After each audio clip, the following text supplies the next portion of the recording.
Jadi kalau betul-betul dihayati dan ditafakuri secara jernih, kita akan merasakan terkejut yang luar biasa dengan ilmu makrifat ini.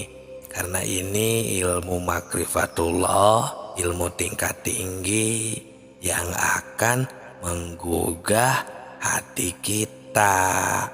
Ini kami menemukan salah satu ayat di dalam Al-Quran, ada di surat ke-7 ayat 172, berbunyi, ingatlah ketika Tuhanmu mengeluarkan anak Adam dari sulbi. Mereka mengambil kesaksian terhadap jiwa mereka. Seraya Tuhan berfirman, bukankah aku ini Tuhanmu?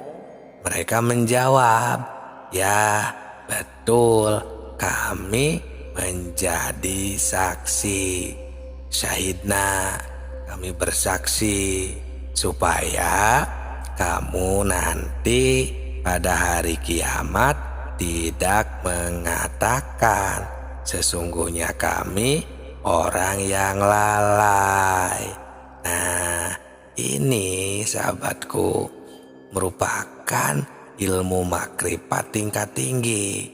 Karena jika betul-betul dihayati, ditafakuri secara jernih, kita akan terkejut yang luar biasa. Karena ilmu makrifat ini atau makrifatullah ini akan menggugah hati kita. Karena Allah Subhanahu wa Ta'ala memberitahu kepada segenap manusia yang ada di dunia ini melalui ayat ini, bahwa manusia yang ada di dunia ini ternyata semuanya sudah dipersaksikan terlebih dahulu kepada Allah, sudah makrifat, sudah syahidna, sudah bersyahadat terlebih dahulu kepada Allah. Berarti sudah makrifatullah terlebih dahulu sebelum manusia lahir ke bumi ini. Dipersaksikannya itu kalau menurut hadis Bukhari, ini di alam rahim ibunya. Ini ada di hadis Bukhari tentang bab kejadian makhluk, halaman 733 ayat 9. Di sana Rasulullah SAW telah menerangkan dipersaksikannya itu di alam arwah di waktu kandungan berumur 4 bulan di dalam kandungan ibunya. Nah, kembali lagi ke ayat, ke firman Allah tadi ini, supaya di hari kiamat nanti kita jangan lupa lagi kepada Allah, jangan lalai lagi kepada Allah. Kenapa? Karena dulu ternyata kita ini sudah makrifat, sudah tahu kepada Allah. Tapi kenapa kita sekarang jadi lupa, bahkan tidak tahu sama sekali kepada Allah. Nah, di sini makanya dikarenakan ini sudah hukum alam, maka Allah mengutus Rasul, Nabi, atau al-ulama warasatul anbiya, para kekasih Allah, ini untuk mengingatkan kembali akan kemakrifatan kita, ilmu makrifat kita, agar kita bisa kembali mengingat Allah, bisa kembali mengetahui dan bersaksi kembali kepada Allah.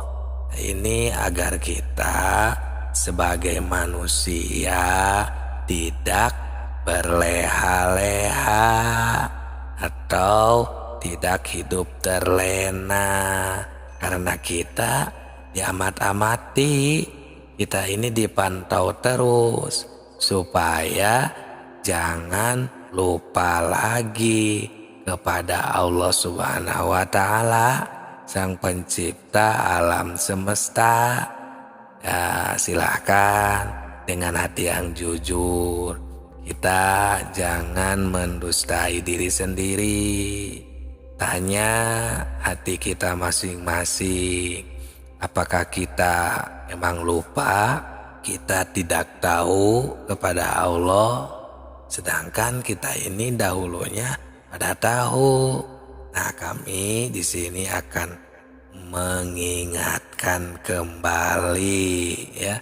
Di sini cuman harus jeli benar-benar dan mentafakuri beserta menyimak dengan memakai perasaan yang mendalam di dalam hati kita, karena pembahasan kali ini akan memberi perangsang pada kita masing-masing supaya hati kita ini jangan ketiduran sehingga kita terlena dengan apa yang ada di dunia ini. Yang lebih mengerikannya lagi, kita lupa terhadap tugas hidup kita selaku hamba Allah, selaku manusia yang telah diciptakan dan berada di bumi ini.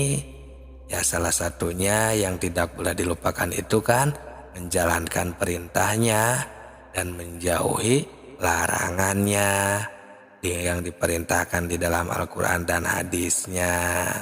Nah, sekarang mari kita tanya diri kita masing-masing, apakah kita sekarang sudah ingat kepada Allah, sudah ingat kembali kepada Allah, bermakrifat, makrifatullah. Jika kita lupa, mari kita bersama simak dengan baik agar kita mengingat kembali kepada Allah ketika kita melihat apapun di depan kita, bergerak atau kegiatan apapun ya kita sehari-hari, kita harus menemukan kembali Allah Subhanahu wa Ta'ala. Ada di mana-mana, di dalam apapun, muhitun, akbar, dan maha suci. Contoh seperti kita sedang memakan cabai, contohnya ya, cabai yang pedas gitu ya. Nah, kita harus menemukan Allah Subhanahu wa Ta'ala, mengingat kembali bahwa ada Allah yang sedang memberikan pedas terhadap cabai. Nah, kalau kita sedang lupa atau kita tidak makrifat kepada Allah, biasanya itu akan terlena dengan pedasnya cabai. Tidak tahu, lupa ada Allah padahal di sana yang sedang memberikan pedas, menakdirkan pedas terhadap cabai. Nah, ini tinggal kita aplikasikan, umpamakan kepada kegiatan kita yang lainnya. Contohnya seperti itu. Karena cabai tidak bisa membuat pedas, pedas tidak bisa menciptakan cabai. Tapi Allah yang menciptakan cabai dan Allah yang menghendaki pedas terhadap cabai. Timbul ya Qadir, Zat yang menakdirkan. Qadir itu kan talajumnya atau identiknya dengan kudrot, sifat ma'ani yang tidak akan berpisah dengan zatnya.